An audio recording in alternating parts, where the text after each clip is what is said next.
ਜਿਹੜਾ ਕੰਮ ਇੱਕ ਮੰਤਰੀ ਦਾ ਹੁੰਦਾ ਹੈ ਜਾਂ ਐਮਐਲਏ ਦਾ ਹੁੰਦਾ ਹੈ ਕਿ ਆਪਣੇ ਹਲਕੇ ਲਈ ਪੈਸੇ ਇਕੱਠੇ ਕਰਕੇ ਦੇਵੇ, ਉਹ ਮੋਸਟ ਇੰਪੋਰਟੈਂਟ ਹੁੰਦਾ ਹੈ। ਜਿਹੜਾ 100 ਕਰੋੜ ਤੋਂ ਉੱਤੇ ਉਹਨਾਂ ਨੇ ਅੰਮ੍ਰਿਤਸਰ ਇਸ ਲਈ ਦਿੱਤਾ। ਬਹੁਤ ਵਾਰ ਉਹ ਆਪਣੇ ਇਲਾਕੇ 'ਚ ਆਏ, ਵੱਡੇ ਪ੍ਰੋਗਰਾਮ ਕੀਤੇ, ਪੁਲ ਪਾਸ ਕਰਵਾਏ, ਕਿਉਂ ਨਹੀਂ ਬਣੇ ਤੁਹਾਨੂੰ ਸਾਰਿਆਂ ਨੂੰ ਪਤਾ ਹੈ। ਜਿਹੜੇ ਲੈਵਲ ਦਾ ਕੰਮ ਕਰਨਾ ਚਾਹੁੰਦੇ ਸੀ ਉਹ ਪੂਰਾ नहीं होया, वो नहीं हो सकिया, इसलिए रिजाइन करना बेटर समझा। डिपार्टमेंट छड़ के बाहर निकल के एज सिंपल एमएलए काम करना पसंद है। चन्नी साहब एक बहुत ही सिंपल एंड बहुत ही ईमानदार डिसेंट लीडर है, जेडे आम पब्लिक दे विच बैठ के प्रॉब्लम सुनने वाले। इस बारे ही रात में डिस्कशन हुई कि किवें पीपीएस कैंसल किए जान। अकाली ते कांग्रेस किते ना किते पंजाब दे विच एक पूरी टीम है। असी डर के नहीं करांगे भी अकाली दल के डर तो सानू कोई काम है। असी कोई एंटी अकाली दल नहीं है, पर जो उन्होंने काम किया तो इन्ने ज़्यादा गलत सीगे। जो दा पहला पन्ना भी खुल जाता है तो उहदे विच भोला केस दे विच भोला ने मजीठिया का नाम लिता हुआ। लोगों को क्लियरता हो जाएगा कि ड्रग केस कौन कौन इनवॉल्व है, कौन कौन अंदर जाने चाहिए। किते साडी सरकार भी थोड़ी सुत्ती आई, जिहड़ी कैप्टन साहब दे अंडर सीगी। किते ना किते कांग्रेस वर्कर नूं अपना काम करन दा मौका नहीं मिलिया। तो असीं कांग्रेस चाहे ताई सानूं 2 सीटां ऑफर होईयां, ओहदा भी मेरे घर वाले ने मैनूं लड़न नहीं दिता। ਹੁਣ भी मैनू पता है कि वो एज एमएलए मैनू नहीं लड़न दूंगा, पर मैं प्रॉमिस यही मेरा रहूगा कि मैं काम एज एमएलए करूँगी। मैं ज़रूर ये कहनी हाँ कि अगली बार इलेक्शन मैं चाहूँगी कि मैं इस आज के मंत्री हैं वो सारे 13 पॉइंट एजेंडा को मानने वाले हैं, माने हैं, और इसीलिए कैप्टन अमरिंदर जी को साइड पे किया गया। मेरे जेडे भी काउंसलर चुने गए सीगे बहुत ही हार्ड वर्किंग ते पहले ही बड़े ध्यान नाल चुने गए सीगे। जिहड़ा काम एक मंत्री दा हुंदा है या एमएलए दा हुंदा है कि अपने हल्के लिए पैसे इकट्ठे करके देवे, वो मोस्ट इंपॉर्टेंट हुंदा है। जिहड़ा 100 करोड़ तो उत्ते उन्होंने अमृतसर इस लिए दिता। 5 सालों दे विच कोई भी वार्ड ऐसा नहीं है जिथे काम बंद होया हो। बहुत बार वो अपने इलाके 'च आए, ਵੱਡੇ प्रोग्राम किए, पुल पास करवाए, क्यों नहीं बने थानू सारियां नू पता है। जेड़ी विजन वो अपनी लेके आए, जेड़ी सुपने वो पंजाब लिए लेके आए, किते ना किते वो सुपने जेड़े लेवल का काम करना चाहते सी वो पूरा नहीं होया, वो नहीं हो सकिया, इसलिए रिजाइन करना बेटर समझा। इसलिए अपना डिपार्टमेंट छड़ के बाहर निकल के एज सिंपल एमएलए काम करना पसंद है। 3 रुपए यूनिट की गल सिद्धू साहब हमेशा करते सन, प्रधान भी बने, सरकार भी नवी बन गई। ओपोजिशन कहती कि हुण किन्ने रोकिया तुहानू 3 रुपए यूनिट हुण कर दिओ, किन्ने रोकिया? सरकार तुहाडी है। सवेरे 3 बजे तक, कल रात को 8 बजे शुरू हुई मीटिंग, सवेरे 3 बजे तक इस गल ते मीटिंग चली। बहुत सारिया थानू लीगैलिटीज़ विच है जिहड़ियां लैनियां पैंदियां। चन्नी साहब एक बहुत ही सिंपल एंड बहुत ही ईमानदार डिसेंट लीडर हैं, जिहड़े आम पब्लिक दे विच बैठ के प्रॉब्लम सुनने वाले हैं। मैनू लगता है हुण जिहड़े मंत्रालय जिहड़े भी लोग आए हैं, ये जे आए हैं जिहड़े सड़क ते कोई भी बंदा रोके तो उहदी गल सुनने नूं तैयार है। सो कोशिश इस बारे ही रात नूं डिस्कशन हुई कि किवें पीपीएस कैंसल किए जान। जिहड़े एडवोकेट जनरल हैं ते उन्हां दी टीम है वो पूरी इस काम ते लग गई है भी ये किहड़े क्लॉजेस रहणगे, क्योंकि असी नहीं चाहते कि अज पीपीए तुसी कैंसल कर दो, कल नूं तुहाडे ते लीगल केस पै जाए, दोबारा तो तुसी 11 रुपए बिजली देनी पवे। डीजीपी भी यह जे होने चाहिए हैं। विजिलेंस चट्टोपाध्याय जी आए हैं, कोशिश की गई है कि वो पुलिस अफसर लाए जान जिहड़े कि अकाली ते कांग्रेस किते ना किते पंजाब दे विच एक पूरी टीम है जिहड़ी अकाली ते कांग्रेस लई पैरेलल काम करती है। सो ये डिस्कशन भी हुई कि वो सारी टीम नूं जरा साइड ते करके वो टीम आवे जिहड़े कि ਜਿਹੜੇ ਉਹਨਾਂ ਦੀਆਂ ਰੋਂਗ ਡੂਇੰਗ ਸੀ ਉਹਨਾਂ ਨੂੰ ਪੂਰੀਆਂ ਕੀਤੀਆਂ ਜਾਣ। ਕੱਲ ਉਹਨਾਂ ਨੇ ਰਾਜਾ ਵੜਿੰਗ ਦੀ ਤਾਰੀਫ ਕੀਤੀ, ਇਹਦਾ ਮਤਲਬ ਸਾਨੂੰ ਇਹੋ ਜਿਹਾ ਕੰਮ ਚਾਹੀਦਾ ਹੈ ਕਿ ਇੱਕ ਵਾਰ ਲੋਕਾਂ ਨੂੰ ਅਸੀਂ ਦਿਖਾਈਏ ਕਿ ਸਾਡੀ ਸਾਂਠ ਗਾਂਠ ਨਹੀਂ ਹੈ। ਅਸੀਂ ਜੋ ਕੰਮ ਕਰਾਂਗੇ ਅਸੀਂ ਡਰ ਕੇ ਨਹੀਂ ਕਰਾਂਗੇ ਵੀ ਅਕਾਲੀ ਦਲ ਤੇ ਡਰ ਤੋਂ ਸਾਨੂੰ ਕੋਈ ਕੰਮ ਹੈ, ਅਸੀਂ ਉਹ ਕਰਕੇ ਦਿਖਾਵਾਂਗੇ। ਜੋ ਅਸੀਂ ਕੋਈ ਐਂਟੀ ਅਕਾਲੀ ਦਲ ਨਹੀਂ ਹਾਂ, ਪਰ ਜੋ ਉਹਨਾਂ ਨੇ ਕੰਮ ਕੀਤੇ ਉਹ ਇੰਨੇ ਜ਼ਿਆਦਾ ਗਲਤ ਸੀਗੇ ਕਿ ਲੋਕਾਂ ਨੂੰ ਸਾਡੇ ਤੇ ਵਿਸ਼ਵਾਸ ਹੋਵੇ ਕਿ ਅਸੀਂ ਸਿੱਧੇ ਰਸਤੇ ਚੱਲਣਾ ਚਾਹੁੰਦੇ ਹਾਂ। ਤੁਹਾਨੂੰ ਲੱਗਦਾ ਅਕਾਲੀ ਦਲ ਦੇ ਪ੍ਰਧਾਨ ਪ੍ਰਕਾਸ਼ ਸਿੰਘ ਬਾਦਲ ਔਰ ਸੁਖਬੀਰ ਬਾਦਲ ਨੂੰ ਗ੍ਰਿਫਤਾਰ ਕੀਤਾ ਜਾਣਾ ਚਾਹੀਦਾ ਇਸ ਟਾਈਮ ਤੇ? ਦੇਖੋ ਸਾਰਿਆਂ ਦੀ ਨਜ਼ਰ ਸਿੱਟ ਦੀ ਰਿਪੋਰਟ ਤੇ ਹੈਗੀ ਹੈ, ਜਿਹੜੀ ਕਿ ਹਾਈ ਕੋਰਟ ਨੇ ਐਲੀਗੇਸ਼ਨਸ ਲਗਾਈਆਂ।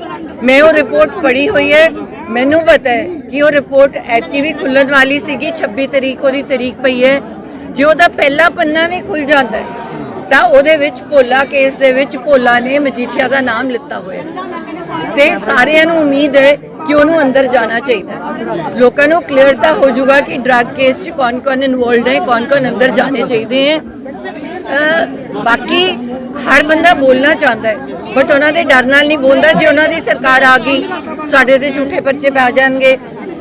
ਦੁੱਖ ਇਸ ਗੱਲ ਦਾ ਹੋਇਆ ਕਿ ਕਿਤੇ ਨਾ ਕਿਤੇ ਸਾਡੀ ਸਰਕਾਰ ਵੀ ਥੋੜੀ ਸੁੱਤੀ ਆਈ, ਜਿਹੜੀ ਕੈਪਟਨ ਸਾਹਿਬ ਦੇ ਅੰਡਰ ਸੀਗੀ, ਜਿਨ੍ਹਾਂ ਨੇ ਇੰਨਾ ਵਿਸ਼ਵਾਸ ਲੋਕਾਂ 'ਚ ਜਗਾ ਨਹੀਂ ਪਾਏ ਤੇ ਉਹਨਾਂ ਦੇ ਅੱਗੇ ਜਿਹੜੇ ਬੰਦੇ ਲੱਗੇ ਹੋਏ ਸੀ, ਜਿਹੜੇ OSD ਸੀ, ਉਹਨਾਂ ਨੇ ਇਹੋ ਜਿਹੇ ਕੰਮ ਨਹੀਂ ਹੋਣ ਦਿੱਤੇ ਜਿਹਦੇ ਕਰਕੇ ਲੋਕਾਂ ਨੂੰ ਸਾਡੇ ਤੇ ਵਿਸ਼ਵਾਸ ਹੁੰਦਾ। ਚੇਅਰਮੈਨ ਵੀ ਅਕਾਲੀਆਂ ਦੇ ਬਣੇ। ਜਿੰਨੀਆਂ ਇੰਪੋਰਟੈਂਟ ਪੋਜੀਸ਼ਨਸ ਹੈ, ਜਿਹੜੀਆਂ ਚੋਰੀਆਂ ਚੱਲਦੀਆਂ ਸੀ ਅਕਾਲੀ ਦਲ ਵੇਲੇ, ਉਹੀ ਚੋਰੀਆਂ ਹੈਡ ਸੇ ਉਹੀ ਬੰਦੇ ਕਰਦੇ ਰਹੇ।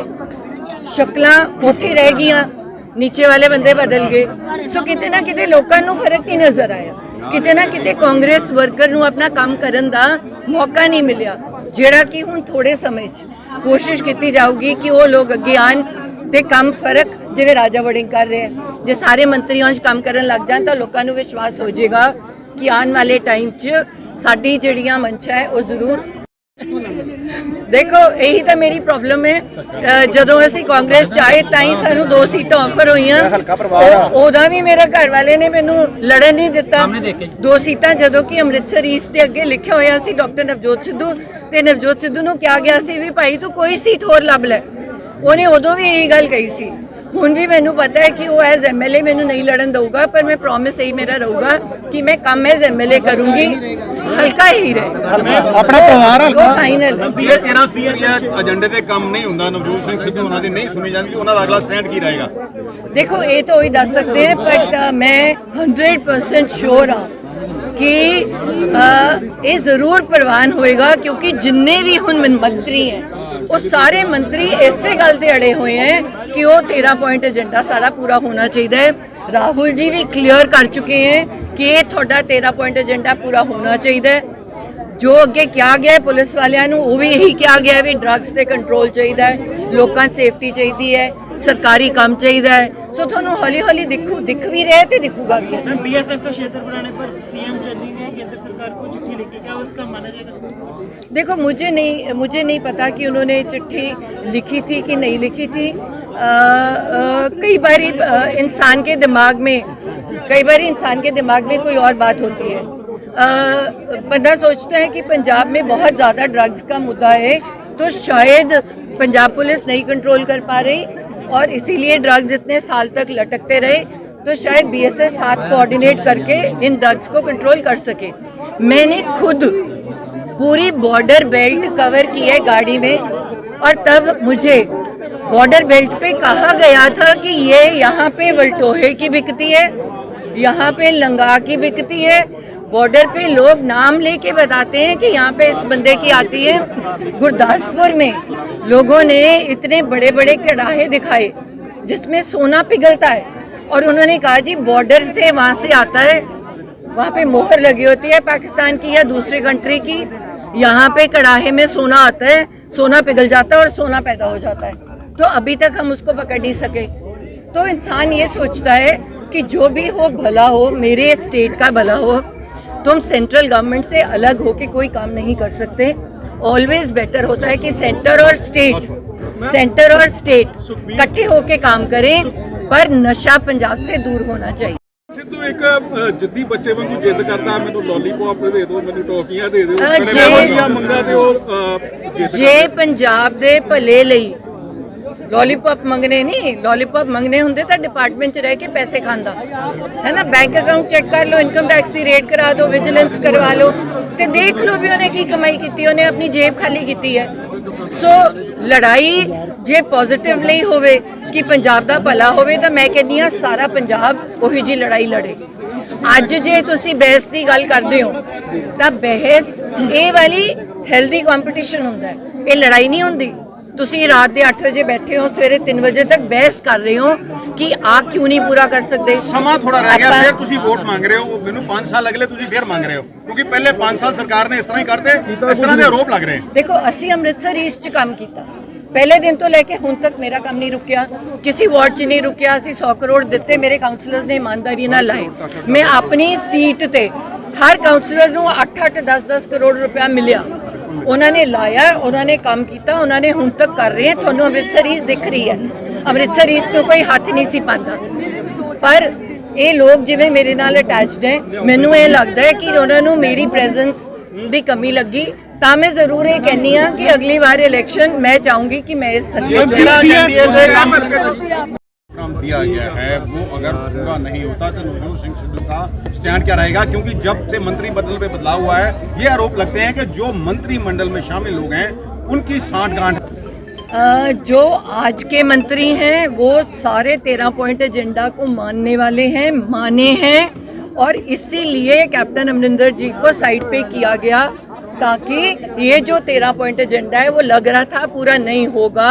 इसीलिए इतने बड़े लीडर को जो कि इम्पॉसिबल लग रहा था साइड पे किया गया। वो बहुत टॉल लीडर है, सारी जिंदगी उन्होंने पॉलिटिक्स में लगाई है, सो उनको दूर ही इसलिए किया गया कि 13 पॉइंट एजेंडा में से मैक्सिमम चीजें हम पूरी कर सकें। हाईकमान को चिट्ठी लिखी देश के लिए खतरा है।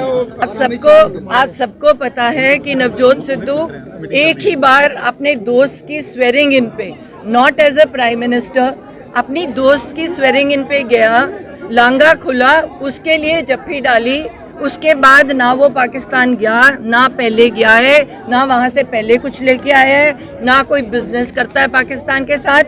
और यहाँ तो लोग बहुत बड़े बड़े बिजनेस और बहुत कारोबार और पाकिस्तान के लोग अपने घरों में भी बिठा के रखते हैं, तो हमारा तो पाकिस्तान से कोई रिश्ता नहीं है। आप सबको पता है कि ताकि 2022 ਦੀ ਚੋਣਾਂ 'ਚ ਫੇਰ ਤੋਂ ਤੁਹਾਨੂੰ मेरे ਜਿਹੜੇ ਵੀ ਕਾਉਂਸਲਰ ਚੁਣੇ ਗਏ ਸੀਗੇ ਬਹੁਤ ਹੀ ਹਾਰਡ ਵਰਕਿੰਗ ਤੇ ਪਹਿਲਾਂ ਹੀ ਬੜੇ ਧਿਆਨ ਨਾਲ ਚੁਣੇ ਗਏ ਸੀਗੇ। ਜਿਹੜਾ ਕੰਮ ਇੱਕ ਮੰਤਰੀ ਦਾ ਹੁੰਦਾ ਹੈ ਜਾਂ ਐਮਐਲਏ ਦਾ ਹੁੰਦਾ ਹੈ ਕਿ ਆਪਣੇ ਹਲਕੇ ਲਈ ਪੈਸੇ ਇਕੱਠੇ ਕਰਕੇ ਦੇਵੇ, ਉਹ ਮੋਸਟ ਇੰਪੋਰਟੈਂਟ ਹੁੰਦਾ ਹੈ। ਜਿਹੜਾ 100 ਕਰੋੜ ਤੋਂ ਉੱਤੇ ਉਹਨਾਂ ਨੇ ਅੰਮ੍ਰਿਤਸਰ ਈਸਟ ਲਈ ਦਿੱਤਾ। 5 ਸਾਲਾਂ ਦੇ ਵਿੱਚ ਕੋਈ ਵੀ ਵਾਰਡ ਐਸਾ ਨਹੀਂ ਹੈ ਜਿੱਥੇ ਕੰਮ ਬੰਦ ਹੋਇਆ ਹੋਵੇ। ਬਹੁਤ ਵਾਰ ਉਹ ਆਪਣੇ ਇਲਾਕੇ 'ਚ ਆਏ, ਵੱਡੇ ਪ੍ਰੋਗਰਾਮ ਕੀਤੇ, ਪੁਲ ਪਾਸ ਕਰਵਾਏ, ਕਿਉਂ ਨਹੀਂ ਬਣੇ ਤੁਹਾਨੂੰ ਸਾਰਿਆਂ ਨੂੰ ਪਤਾ ਹੈ। ਜਿਹੜੀ ਵਿਜ਼ਨ ਉਹ ਆਪਣੀ ਲੈ ਕੇ ਆਏ, ਜਿਹੜੀ ਸੁਪਨੇ ਉਹ ਪੰਜਾਬ ਲਈ ਲੈ ਕੇ ਆਏ, ਕਿਤੇ ਨਾ ਕਿਤੇ ਉਹ ਸੁਪਨੇ ਜਿਹੜੇ ਲੈਵਲ ਦਾ ਉਹ ਕੰਮ ਕਰਨਾ ਚਾਹੁੰਦੇ ਸੀ ਉਹ ਪੂਰਾ ਨਹੀਂ ਹੋਇਆ, ਉਹ ਨਹੀਂ ਹੋ ਸਕਿਆ।